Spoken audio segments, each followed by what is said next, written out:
कोकणातील प्रत्येक अपडेट जाणून घेण्यासाठी आजच माझे कोकणच्या सोशल मीडिया प्लॅटफॉर्मला लाईक, फॉलो आणि सबस्क्राईब करा. नमस्कार, मी प्रणाली भोसले. माझे कोकणच्या प्राईम टाइम बुलेटिनमध्ये आपल्या सर्वांचं मनपूर्वक स्वागत करते. बुलेटिनला सुरुवात करण्याआधी पाहूयात हेडलाईन्स. रत्नागिरी मध्यवर्ती बस स्थानकाचा लोकार्पण सोहळा 11 मे रोजी. अत्याधुनिक सोयी सुविधांनी युक्त असे बस स्थानक रत्नागिरीत. सोशल मीडियावर चिथावणी देणे पडले महागात. मुस्लिम समाजातील एका तरुणावर गुन्हा दाखल. मुहूर्त नव्हे तर धरणातील गाळ काढा. उमटे धरण संघर्ष ग्रुपचे प्रशासनाला निवेदन. धरणाचे गढूळ पाणी देऊन केला शासनाचा निषेध. आणि कणकवली येथे रेल्वे स्थानकातील ममता कक्षाचे लोकार्पण. जिल्ह्यातील प्रत्येक रेल्वे स्थानकावर ममता कक्ष उभारणार. पालकमंत्री नितेश राणे यांची घोषणा.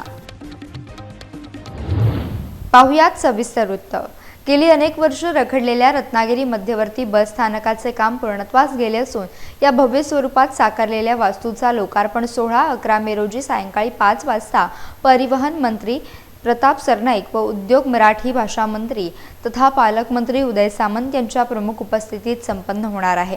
पालकमंत्री उदय सामंत यांच्या विशेष प्रयत्नाने रत्नागिरी शहराच्या मध्यवर्ती ठिकाणी या बस स्थानकाची देखणी आणि अनेक सोयी सुविधांनी सुसज्ज अशी वास्तू दिमाखात उभी राहिली आहे. महाराष्ट्र राज्य मार्ग परिवहन महामंडळ आणि महाराष्ट्र राज्य औद्योगिक विकास महामंडळ यांच्यात झालेल्या सामंजस्य करारानुसार रत्नागिरी जिल्ह्यातील रत्नागिरी मध्यवर्ती बस स्थानक नूतनीकरण आणि वाहनतळ काँक्रिटीकरण कामाचे काम महाराष्ट्र राज्य औद्योगिक विकास महामंडळ रत्नागिरी यांच्याकडून हाती घेण्यात आले होते.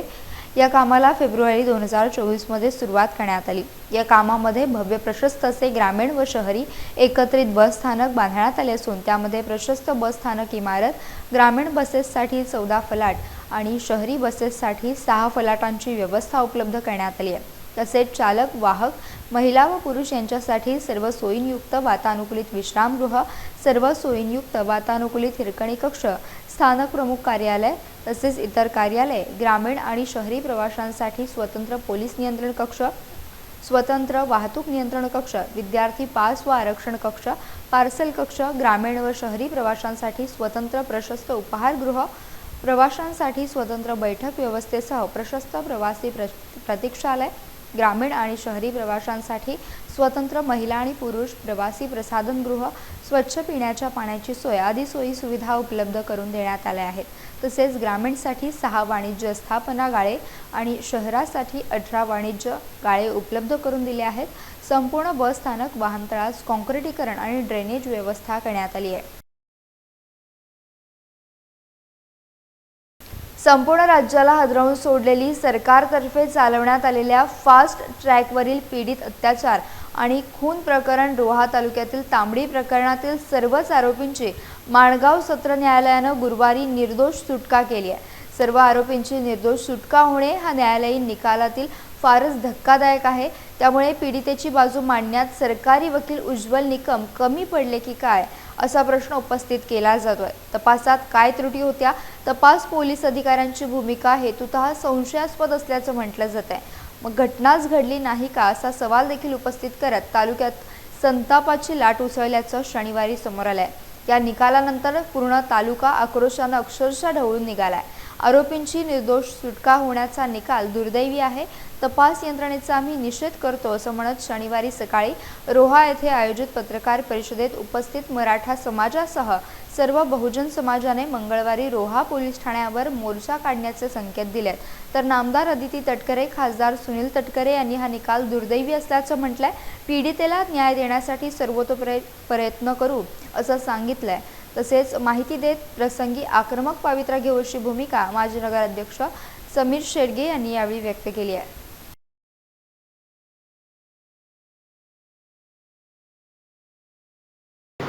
8 मेला जो निकाल लागला सेशन कोर्टामध्ये तो अनपेक्षित होता. उज्ज्वल निकम साहेबांपर्यंत त्यांनी पण सांगितलं होतं की आरोपींना फाशीची शिक्षा होईल आणि आरोपी निर्दोष होतील. तरी आम्ही मराठा समाज आणि सकल बहुजन समाज यांना एकत्र घेऊन आता नवीन आंदोलन करण्याच्या तयारीत आहोत. मंगळवारी आम्ही 13 तारखेला सकाळी 10 वाजता सर्वपक्षीय सर्व बहुजन समाज येऊन रोहा तालुक्यामध्ये नवीन जनआंदोलन चालू करणार आहोत आणि तो आम्हाला न्याय मिळेपर्यंत चालू राहील. भारत आणि पाकिस्तानमध्ये युद्धजन्य परिस्थिती निर्माण झाली असून भारतात राहणारेच काही गद्दार देशाविरुद्ध चिथावणी करण्याचा प्रयत्न करत असल्याचं दृश्य अनेक ठिकाणी समोर येतंय. असाच काहीसा प्रकार पेणमध्ये घडला आहे. पेणमधील मुस्लिम समाजाचा मुलगा मोहसिन मुजावर याने इंस्टाग्राम ॲपवरील आयडीवरून भारत देशाविरुद्ध विधान करून दोन समाजात तेढ निर्माण करण्याचा प्रयत्न केल्यानं पेणमधील सर्वपक्षीय कार्यकर्ते आणि नागरिकांनी याचा निषेध व्यक्त केला. पेण नगरपालिका आणि छत्रपती शिवाजी महाराजांच्या स्मारकासमोर निषेध रॅली काढण्यात आली. पेण पोलिसांनी याची दखल घेत मोहसिन मुजावर याच्यावर भारतीय न्याय संहिता कलम 353(1) ख व 353(2) यानुसार गुन्हा दाखल केला असून पुढील तपास सुरू आहे. तो भारतात राहून भारताच्या विरुद्ध गद्दारीची भावना त्याला म्हणत आहे. त्याचा गुन्हा जे करत आहे त्याच्यावरती गुन्हा दाखल करत आहे.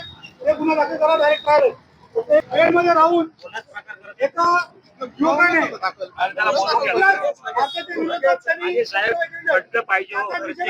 गोष्ट चालू आहे काय निवेदन उपयोग नाही मागचा सर्व शांतता घ्या. आपण तिथे गुन्हा दाखल करतोय आणि पोलीस प्रशासन देखील गुन्हा दाखल करायला तयार आहे. त्याच्यामुळे प्रत्येक समोर नाही आपला कुठलाही कायदा सुव्यवस्था आता भेटली नाहीये. छत्रपती शिवाजी महाराज की युद्धाच्या पार्श्वभूमीवर समुद्रात मासेमारीसाठी बोटी घेऊन जात असताना मच्छीमारांनी दक्षता ठेवण्याची सूचना सुरक्षा यंत्रणांकडून मत्स्य व्यवसाय विभागाला देण्यात आल्या आहेत. भारतीय नौसेनेकडून समुद्रात ओडीए ऑफशोअर डिफेन्स एरिया या क्षेत्रात मच्छीमारांना मासेमारी करता येणार नाहीये. या क्षेत्राला बोटी आढळल्यास शूट टू किलचे आदेश देण्यात आले आहेत. ऑइल रिग सारख्या क्षेत्रात मासेमारीला जाऊ नये अथवा वादळापासून वाचण्याकरिता त्या क्षेत्राचा आश्रय घेऊ नये. मत्स्य व्यवसाय विभागातील एलओ यांना सहकार्य करावे, कारण देशाची सागरी सुरक्षेची जबाबदारी मच्छीमारांवर सुद्धा असल्यानं या ठिकाणी कठीण परिस्थितीत सुरक्षा यंत्रणांना आणि प्रशासनांना सहकार्य करावे अशी विनंती करण्यात आली आहे.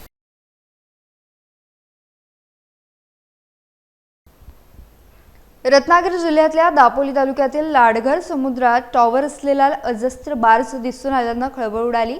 या घटनेनंतर सुरक्षा यंत्रणा तातडीनं अलर्ट मोडवर आल्यात. हा बार्ज ऑइल रिग असण्याची शक्यता वर्तवण्यात येते. लाडघर आणि हरणे समुद्राच्या मधोमध हा बार्ज तरंगताना दिसून आला. समुद्रातील तेल साठ्याची पाहणी करण्यासाठी हे बार्ज आले असावे असा प्राथमिक अंदाज व्यक्त केला जातोय. मात्र देशातील सध्याची युद्धजन्य परिस्थिती पाहता कोणतीही शक्यता नाकारता येत नाही. त्यामुळे यंत्रणा अधिक सतर्क झाली आहे. दरम्यान हा बार्ज आता दाभोळच्या दिशेनं सरकत असल्याचं वृत्त आहे. काही दिवसांपूर्वी जम्मू काश्मीरमधील पहलगाम येथे दहशतवादी यांनी पर्यटकांवर केलेल्या हल्ल्यात अनेक निष्पाप भारतीयांचा बळी गेला होता. या घटनेनंतर देशात तीव्र प्रतिक्रिया उमटल्यात आणि भारत सरकारनं पाकिस्तानमधील दहशतवादी तळांवर कारवाई केली आहे. या पार्श्वभूमीवर पाकिस्तानकडून संभाव्य हल्ल्याचा धोका लक्षात घेता देशभरात अलर्ट जारी करण्यात आलाय. भारताला मोठा समुद्रकिनारा लाभलेला असल्यानं या मार्गाचा वापर करून शत्रू हल्ला करण्याची शक्यता आहे. हे लक्षात घेऊन किनारी भागातील सुरक्षा यंत्रणांना विशेष सतर्कतेचे आदेश देण्यात आलेत. या संदर्भात मच्छीमारांनाही समुद्राच्या काही विशिष्ट भागांमध्ये न जाण्याच्या सूचना देण्यात आल्यात. सुरक्षा यंत्रणांनी निश्चित केलेली सीमारेषा ओलांडल्यास कारवाई करण्याचे निर्देश देखील देण्यात आलेत. या पार्श्वभूमीवर स्थानिक मच्छीमारांनी तातडीची बैठक बोलावून त्यांना सुरक्षिततेसंबंधित आवश्यक सूचना देण्यात आल्यात. समुद्रात आढळलेला हा रहस्यमयी बार्ज नेमका काय आहे आणि तो या ठिकाणी कसा आला याबाबत सुरक्षा यंत्रणा अधिक तपास करतायत. नागरिकांनी घाबरून न जाता प्रशासनाला सहकार्य करण्याचं आवाहन करण्यात आलंय. मुहूर्त नव्हे गाळ काढा या विषयाच्या मथळ्याखाली उमटे धरणाच्या गाळाचा आणि डागडुजीच्या संदर्भातील उमटे धरण संघर्ष ग्रुप रायगड यांनी रायगड जिल्हाधिकारी तसेच रायगड जिल्हा परिषदेच्या मुख्य कार्यकारी अधिकारी यांना निवेदन दिलंय. या उमटे धरणाच्या पाण्यावर अवलंबून असणाऱ्या 46 गावं आणि 33 आदिवासी वाड्यांना पाण्यासाठी वणवण करावी लागते. सध्या स्थितीत 3 दिवसाआड अशुद्ध आणि मातीमिश्रित पाणी पुरवठा होत असून नागरिकांच्या आरोग्याचा गंभीर प्रश्न निर्माण झालाय. तरी शासनानं उमटे धरणातील गाळ काढण्याचा मुहूर्त न बघता विशेष बाब म्हणून तात्काळ गाळ काढण्याच्या कामाला सुरुवात करावी अशा आशयाचं निवेदन उमटे धरण संघर्ष ग्रुपच्या वतीनं देण्यात आलंय. उमटे धरणाच्या गाळाच्या बाबतीत शासनाची उदासीनता दिसून येते. रायगड जिल्ह्यातील RCF, गैल, JSW, JNPT सारखे हजारो कोटीची उलाढाल करणारे उद्योग आहेत. या उद्योगांचा CSR फंड निवडणुकीत वापरला जातो, मात्र उमटेसारख्या धरणाचा गाळा काढण्यासाठी का वापरला जात नाही? प्रशासनाने या विषयाकडे गांभीर्याने लक्ष घातलं नाही तर संविधानिक मार्गाने आंदोलन करण्याचा इशारा देण्यात आलाय. उमटे धरण गाळाने भरलेलं आहे. गढूळ पाणी प्यायला मे महिन्यात 3 ते 4 दिवसाआड नागरिकांना पाणी प्यावं लागतंय. ही मोठी आमचं दुर्दैव आहे. आज आम्ही जिल्हा परिषदेच्या मुख्य कार्यकारी अधिकारी आणि जिल्हाधिकारी साहेब यांना आज निवेदन दिलेलं आहे. निवेदनाचा विषय धरण जेवढं मोठं आहे तेवढा मोठा विषय मी मांडलेला नाही. मी फक्त विषय 2च शब्द सांगतोय. विषय असा टाकला आहे, मुहूर्त नव्हे गाळ काढा. याच्यातच सगळं हे आलेलं आहे. दुसरी गोष्ट अशी आहे की उमटे धरण गाळाने भरले ही वस्तुस्थिती आहेच, परंतु निगरगट्टा अधिकारी हे जे आहेत गेंड्याच्या कातडीचे ते दुर्लक्ष करतायत. हे सर्वसामान्य माणसालाही माहीत झालेलं आहे. आता जिल्हा परिषदेच्या यातून पाणी जीवन प्राधिकरणाकडून 8,81,00,000 जी निविदा काढलेली आहे ती त्या निविदेचं मला तर वाटत नाही की यंदा ह्या पावसाळ्यात किंवा ह्या उन्हाळ्यात त्या मे महिन्यात ते धरणाचा गाळ निघेल. हे गेंड्याच्या कातडीचे जे अधिकारी आहेत त्यांना काही सोयरसूतक पडलेलं नाही आहे. आम्ही जिल्हाधिकारी, अप्पर जिल्हाधिकारी, मला वाटते संदेश शिर्के साहेबांना पण निवेदन दिलेलं आहे. जिल्हा परिषदेच्या COना पत्र दिलेलं आहे आणि ज्यांच्याकडे धरणाची आणि पाण्याची जबाबदारी आहे ते संजय वेंगुर्लेकरांना धरणाच्या पाण्याचं, गढूळ पाण्याची 5-10 लिटरची बाटलीच त्यांना भेट दिलेली आहे. आणि ती बाटली ह्यासाठी दिलेली आहे की हे धरणातलं जे घाणेरडं पाणी आहे, हे घाणेरडं पाणी बाबा आम्ही पितो. आणि तरी पण त्यांनी निहाल चौरकरांना फोन करून विचारला, बाबा रे आपण काय त्याच्या TCL वगैरे का टाकतो का? त्यांनी पण निर्लज्जपणाने सांगितलं की हो साहेब आम्ही सगळं टाकतो. जर सगळं टाकतो तर मग हे पाणी आम्ही नळातून आणलेलं होतं, ते पाणी काय खोटं सांगते का? जनाची नाही पण मनाची तरी तुम्ही ज्या खुर्चीवर बसा त्याची तरी लाज धरा. आज या धरणाच्या पाण्याला, उमटे धरणाच्या पाण्याला कधी ती याची ब्लिचिंग पावडर पण माहित नाही. ही वस्तुस्थिती आहे. किमान नागरिकांच्या आरोग्याशी तरी खेळ करू नका. जलजीवन सारखा हजारो कोटींच्या जनतेच्या निधीचा दुर्गुस पाडलात तुम्ही.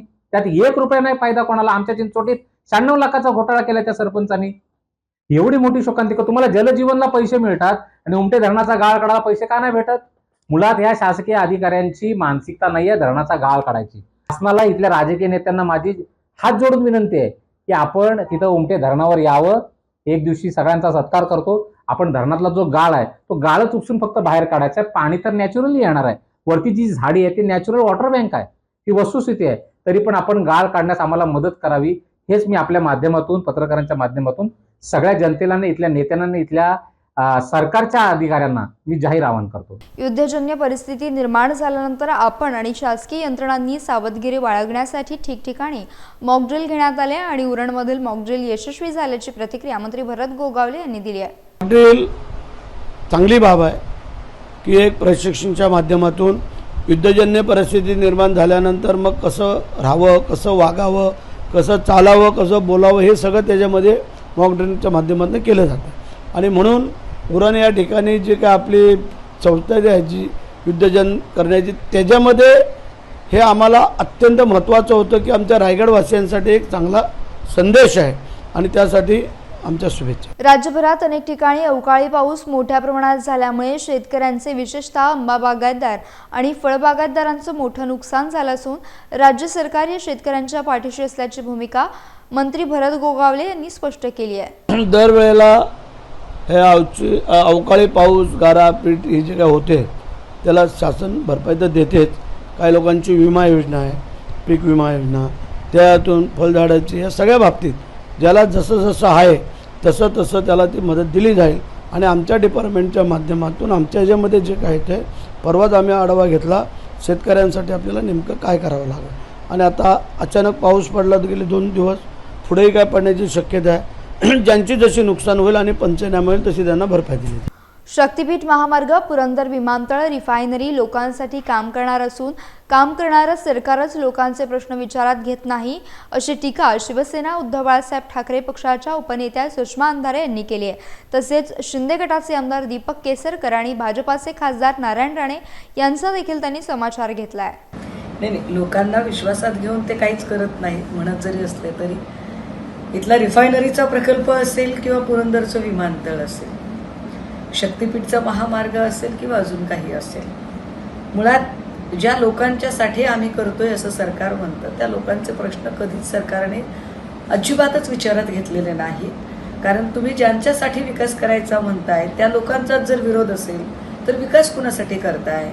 तर हे उघड आहे की काही भांडवली व्यवस्थेचे जे रखवालदार आहेत त्यांचं भलं करण्यासाठी ज्यांनी जमिनी आधीच खरेदी केलेल्या आहेत, अगदी त्या चिंचोक्याच्या भावात खरेदी केलेल्या आहेत, त्यांना त्याच जमिनीचे 50 पट भाव जर अगदी व्हाईट मनीमध्ये सरकार दरबारी मिळवून द्यायचे असतील तर ही राजकीय नेत्यांची गरज आहे.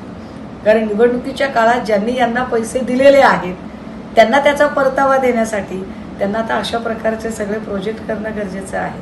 त्यामुळे राणे जे काही बोलतात त्याच्या आपण थोडंसं विरुद्ध त्याचा अर्थ काढायचा. ते पूर्व म्हणाले की आपण पश्चिम समजून घ्यायचं. केसरकरांना हे तरी माहिती आहे का मतदारसंघ कुठून कुठे सुरू होतो आणि कोण कोण लोक राहतात?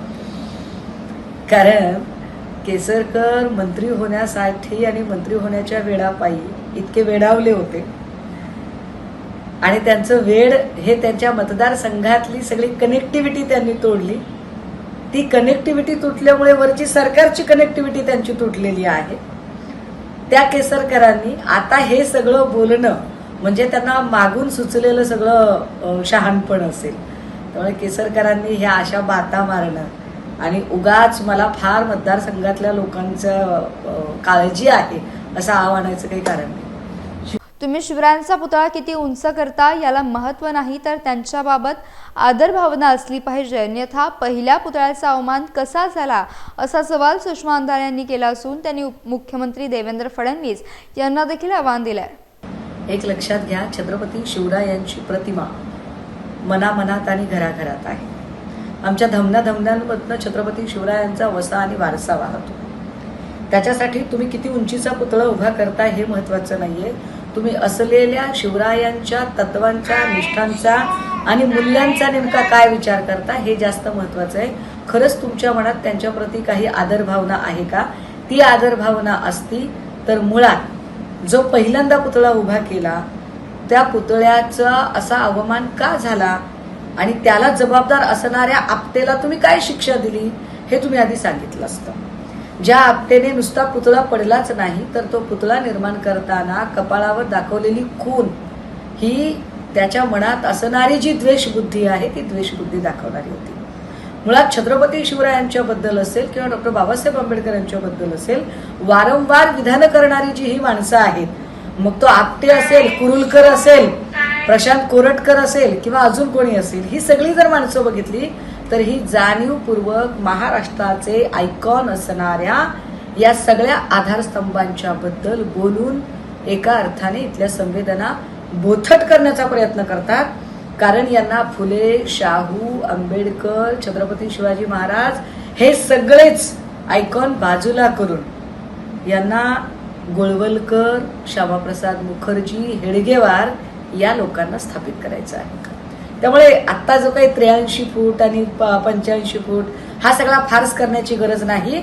फडणवीसांमध्ये खरंच हिंमत असेल तर कोरटकरचं काय केलंय आणि आपटेचं काय करणार आहात ते एकदा सांगा, ते जास्त महत्वाचं आहे.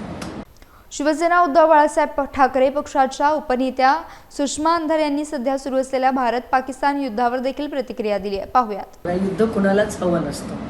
युद्ध ही अतिशय अपरिहार्य आणि अप्रिय अशी आपत्ती आहे.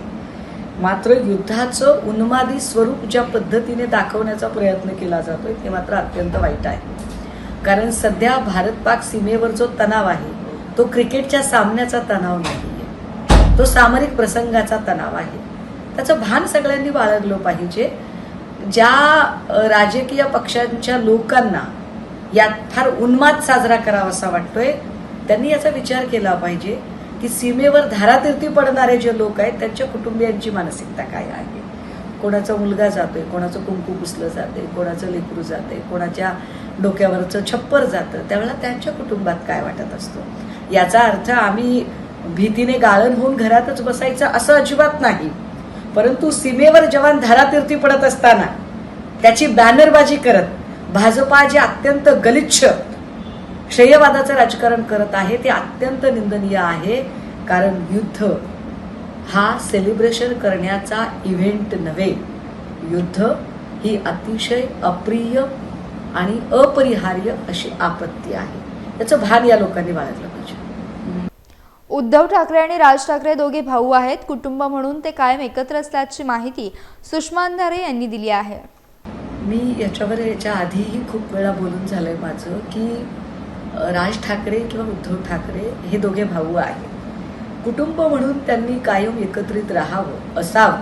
किंबहुना अजित पवार, शरद पवार यांनी सुद्धा कुटुंब म्हणून एकत्रित असावं. कुणाचंही कुटुंब एकत्रित असावं. राजकारण म्हणून त्यांनी काय भूमिका घ्याव्यात हे ठरवण्या इतकी निश्चितच मी मोठी नाही आहे. मला असं वाटतं की हा अत्यंत पक्षाच्या वरच्या स्तरावरचा निर्णय आहे. त्यामुळे माझ्या पक्षश्रेष्ठींना काय वाटतं ते जास्त महत्त्वाचं आहे. आणि या संदर्भाने काही असेलही घोषणा तर ती त्यांनी त्यांच्या पातळीवरून ते अधिकृत पद्धतीने घोषणा करतील. असं झालं तर काय होईल, तसं झालं तर काय होईल, या सगळ्या जर तरच्या बोलण्याला आत्ता काहीच अर्थ नाही. त्यामुळे मी त्यावर प्रीमॅच्युअर असं काही बोलू नये असं मला. सिंधुदुर्ग जिल्ह्यातल्या कणकवली रेल्वे स्थानकात स्तनदा मातांसाठी ममता कक्ष सुरू करण्यात आलाय. यापुढील काळात जिल्ह्यातील कोकण रेल्वेच्या इतर रेल्वे स्थानकावर ममता कक्ष उभारण्यात येणार. हे कक्ष उभारण्यासाठी रेल्वे प्रशासनानं मान्यता दिली आहे. याबद्दल प्रशासनाचे आभार मानतो असे प्रतिपादन पालकमंत्री नितेश राणे यांनी केले. कणकवली रेल्वे स्थानका परिसरात पालकमंत्री नितेश राणे यांच्या सहकार्यातून ममता कक्ष उभारण्यात आला आहे. त्याचं लोकार्पण मंत्री नितेश राणे यांच्या हस्ते झाले. या प्रसंगी ते बोलत होते. यावेळी शैलेंद्र बापट, विभागीय रेल्वे व्यवस्थापक गोकुळ सोनावणे, रेल्वे सुरक्षा आयुक्त घनश्याम नागले, JP प्रकाश, सचिन देसाई, मधुकर मातोंडकर, ज्येष्ठ पत्रकार अशोक करबेळकर, पत्रकार विजय गावकर, डॉक्टर सुहास पावसकर, माजी उपनगराध्यक्ष गणेश उर्फ बंडू हरणे, भाजपचे तालुका अध्यक्ष मिलिंद मेसरी आदींसह रेल्वे अधिकारी आणि कर्मचारी उपस्थित होते.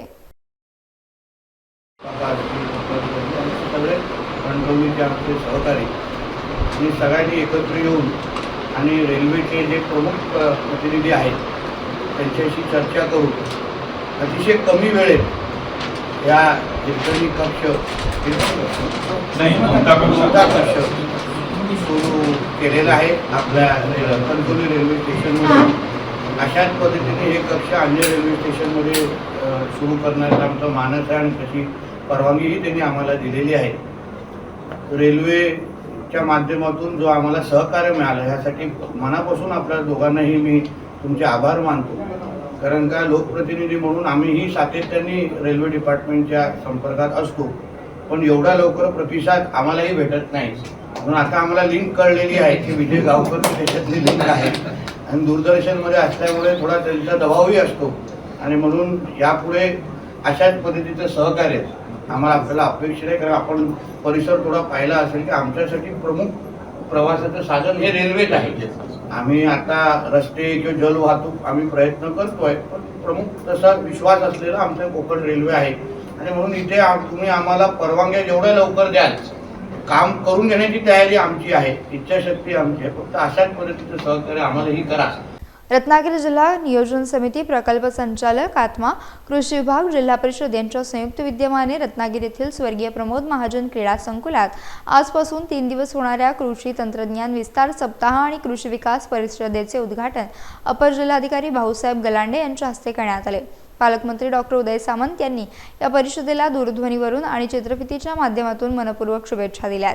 या उद्घाटन सोहळ्यास अतिरिक्त मुख्य कार्यकारी अधिकारी परीक्षित यादव, निवासी उपजिल्हाधिकारी चंद्रकांत सूर्यवंशी, प्रांताधिकारी जीवन देसाई, उपमुख्य कार्यकारी अधिकारी राहुल देसाई, विजयसिंग जाधव, तहसीलदार राजाराम म्हात्रे, प्रकल्प संचालक विजय बेतीवार, जिल्हा अधीक्षक कृषी अधिकारी शिवकुमार सदाफुले, जिल्हा महिला आणि बालविकास अधिकारी श्रीकांत हावळे उपस्थित होते.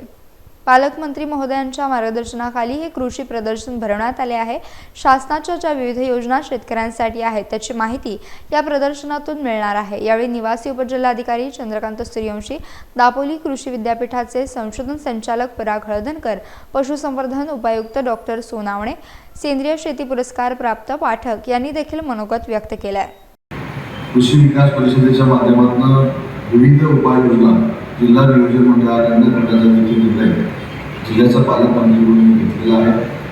आपल्याकडे खैराच्या लागवडीसाठी प्रत्येक शेतकऱ्याला खैराची झाडं मोफत देण्याचा देखील अतिशय अभिनव उपक्रम हा जिल्हा नियोजन मंडळाच्या मार्फत आपण सुरू करतोय. खरीप हंगामाची बैठक देखील त्या जिल्ह्याचा पालकमंत्री म्हणून 2-3 दिवसांपूर्वी घेतली. त्याच्यामधनं देखील शेतकऱ्यांना दिलासा मिळाला. रत्नागिरीचे आंबा बागायतदार असतील, काजू बागायतदार असतील, या सगळ्यांना न्याय देण्याची भूमिका महाराष्ट्र शासन म्हणून आम्ही शासनाच्या वतीनं नक्की घेतो आहे. आणि त्याच्यातलाच महाराष्ट्रातला एक अभिनव उपक्रम तो म्हणजे सिंधुरत्न योजनेतनं 3.5 लाखाची सबसिडी असलेली गाडी ही आंबा बागायतदारांना देण्याचा निर्णय आम्ही घेतला आणि त्याचा लाभ सुमारे 150 आंबा बागायतदारांना घेतलेला आहे. चिलिंग व्हॅन जी लागते आंबा बागायतदारांसाठी ती देखील सिंधुदुर्ग योजनेतनं आपण देण्याचा निर्णय घेतला आहे. कृषी असू दे किंवा पशुसंवर्धन असू दे याच्यासाठी चांगल्या चांगल्या उपाययोजना करण्याचा शासनाचा मानस आहे. आणि त्याच्यातनंच रत्नागिरी जिल्ह्याचं पशुसंवर्धनचं अतिशय सुसज्ज असं ऑफिस या रत्नागिरीमध्ये उभं राहिलेलं आहे. या सगळ्या सुविधा ज्या आहेत या शेवटी शेतकऱ्यांपर्यंत पोचल्या पाहिजे. शेतकऱ्यांवर कुठल्याही पद्धतीचा अन्याय होऊ नये, त्यांच्या न्याय हक्कासाठी शासनानं पुढे आलं पाहिजे. हीच भावना घेऊन शासन अतिशय प्रामाणिकपणानं कार्यरत आहे. आणि म्हणूनच या जिल्ह्याचा पालकमंत्री म्हणून मी तमाम रत्नागिरी जिल्ह्यातल्या शेतकऱ्यांना शब्द देतो की त्यांच्यावर अन्यायाची बाजू ज्यावेळी येईल त्यावेळी या जिल्ह्याचा पालकमंत्री म्हणून मी त्यांच्यासोबत आहे. त्यांच्या न्याय हक्कासाठी लढण्यासाठी आम्ही सगळे त्यांच्यासोबत आहोत. महायुतीचं सरकार त्यांच्यासोबत आहे. रायगड जिल्ह्यात अलिबाग तालुक्यात रायगड जिल्हा बुरुड समाजाच्या वतीनं भव्य मेळावा आणि सत्कार सोहळा आयोजित करण्यात आला होता. या सोहळ्याला महाराष्ट्र राज्याचे रोजगार हमी व फलोत्पादन खारलँड मंत्री भरत गोगावले, स्थानिक विभाग मुरुड मतदारसंघाचे आमदार महेंद्र दळवी, चंद्रपूर चिमूर मतदारसंघाचे आमदार किशोर जोरगेवार, अकोला मूर्तिजापूरचे आमदार हरीश पिंपळे, राज्य कृषी मूल्य आयोगाचे अध्यक्ष पाशा पटेल, त्याचबरोबर बिग बॉस फेम अभिनेत्री जान्हवी किल्लेकर, रील स्टार आणि मेट्रो चालक रसिका नागे, बालकलाकार मायरा जामकर यांची प्रमुख उपस्थिती लाभली होती. चिमूरचे आमदार यांनी समाज बांधव किशोर जोरगेवार यांनी समाज बांधवांना मार्गदर्शन करत स्थानिक आमदारांकडून सुमारे 1 कोटी रुपयांच्या समाज मंदिरासाठीची मागणी केली आहे. त्याचप्रमाणे राज्य कृषी मूल्य आयोगाचे अध्यक्ष पाशा पटेल यांनी उपस्थितांना संबोधित केला. या प्रसंगी कैलासवासी प्रदीप रामचंद्र किल्लेकर यांच्या स्मरणार्थ किल्लेकर परिवाराकडून अपंग व्यक्तींना 3 चाकी इलेक्ट्रॉनिक सायकल वाटप करण्यात आल्यात. या प्रसंगी बुरुड समाजाचे जिल्हाध्यक्ष रुपेश जामकर, जितेंद्र महाले, खजिनदार सुधीर नागे, कोकण अध्यक्ष राजेश मोरे, मुरुड तालुका अध्यक्ष परेश किल्लेकर, जिल्ह्यातील सर्व तालुका अध्यक्ष पदाधिकारी आणि मोठ्या संख्येने समाज बांधव उपस्थित होते. आमच्या पूर्ण जिल्ह्यामध्ये हा समाज पसरलेला आहे आणि त्यांचा एकत्र कौटुंबिक मेळावा आज या ठिकाणी संपन्न होतो अलिबागला. या कार्यक्रमाला उपस्थित असलेले आमचे पाशाभाई पटेल, महेंद्रशेठ दळवी, आमचे जोरगेवार, त्यानंतर पिंपळे असे हे आमदार आम्ही सगळेजण इथे उपस्थित होतो. आणि प्रत्येकाला वाटतं की आमचा जरी कमी समाज असला तरी आम्ही एकत्र झालो तर काही ना काही तरी करू शकतो. त्यासाठी त्यांना शुभेच्छा देण्यासाठी, त्यांचा गुणगौरव करण्यासाठी पाशाबाई तर लातूरवरनं तिकडून आले, महेंद्रशेठ इथले आहेत, आम्ही महाडवरनं आलो, आमचा पिंपळे अकोल्यावरनं आला, त्यानंतर आमचे जोरगेवार चंद्रपूरवरनं आले. तर अशा प्रकारे या समाजाची आस्था असणारे आम्ही सर्व लोक या ठिकाणी आलो, त्यांना शुभेच्छा. यासह बुलेटिनमध्ये वेळ झाली. इथेच थांबण्याची भेटूयात नवीन बुलेटिनसह. तोपर्यंत तुम्ही कुठेही जाऊ नका. पाहत रहा फक्त माझे कोकण.